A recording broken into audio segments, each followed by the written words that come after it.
നമസ്കാരം. Raf talk ഫുട്ബോളിലേക്ക് അവർക്കും സ്വാഗതം. യുവേഫ ചാമ്പ്യൻസ് ലീഗിൻ്റെ സെമി ഫൈനൽ രണ്ടാം പാദ മത്സരത്തിൽ എഫ് സി ബാഴ്സലോണ ഇൻ്റർ മിലാനെ നേരിടുകയാണല്ലോ. ബാഴ്സയുടെ വജ്രായുധം റാഫീഞ്ഞ, അദ്ദേഹത്തിന് ഇത്തവണ ബാലൻ ഡ്യൂർ കിട്ടുമോ? വലിയ ചർച്ചയാണ്. ബാലൻ ഡ്യൂറിന് റാഫീഞ്ഞയ്ക്ക് അർഹതയുണ്ടോ ഇല്ലയോ? റാഫീഞ്ഞയേക്കാൾ മികച്ച കളി ലാമിൻ യമാലല്ലേ? അതൊന്നുമല്ല, പെഡ്രിയാണ് ബാഴ്സയുടെ മുന്നേറ്റത്തിൻ്റെ പിന്നിലെ ബലം എന്നൊക്കെയുള്ള ചർച്ചകൾ ഒരു ഭാഗത്ത് അങ്ങനെ നടക്കുന്നുണ്ട്. ഡംബലേക്കും സലാക്കും എംബാപ്പേക്കും പോലും ബാലൻ ഡ്യൂർ പുരസ്കാരം സാധ്യത കാണുന്നവരുമുണ്ട്.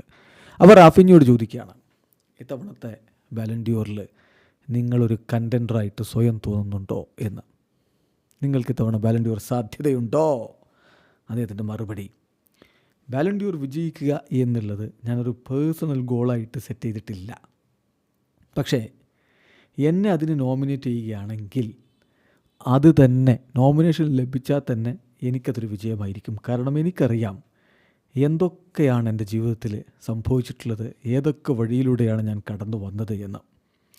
എന്നെ സംബന്ധിച്ചിടത്തോളം എനിക്ക് കൺട്രോൾ ചെയ്യാൻ പറ്റുന്ന കാര്യം കളിക്കളത്തിൽ ഞാൻ എന്ത് ചെയ്യുന്നു എന്നുള്ളത് മാത്രമാണ്.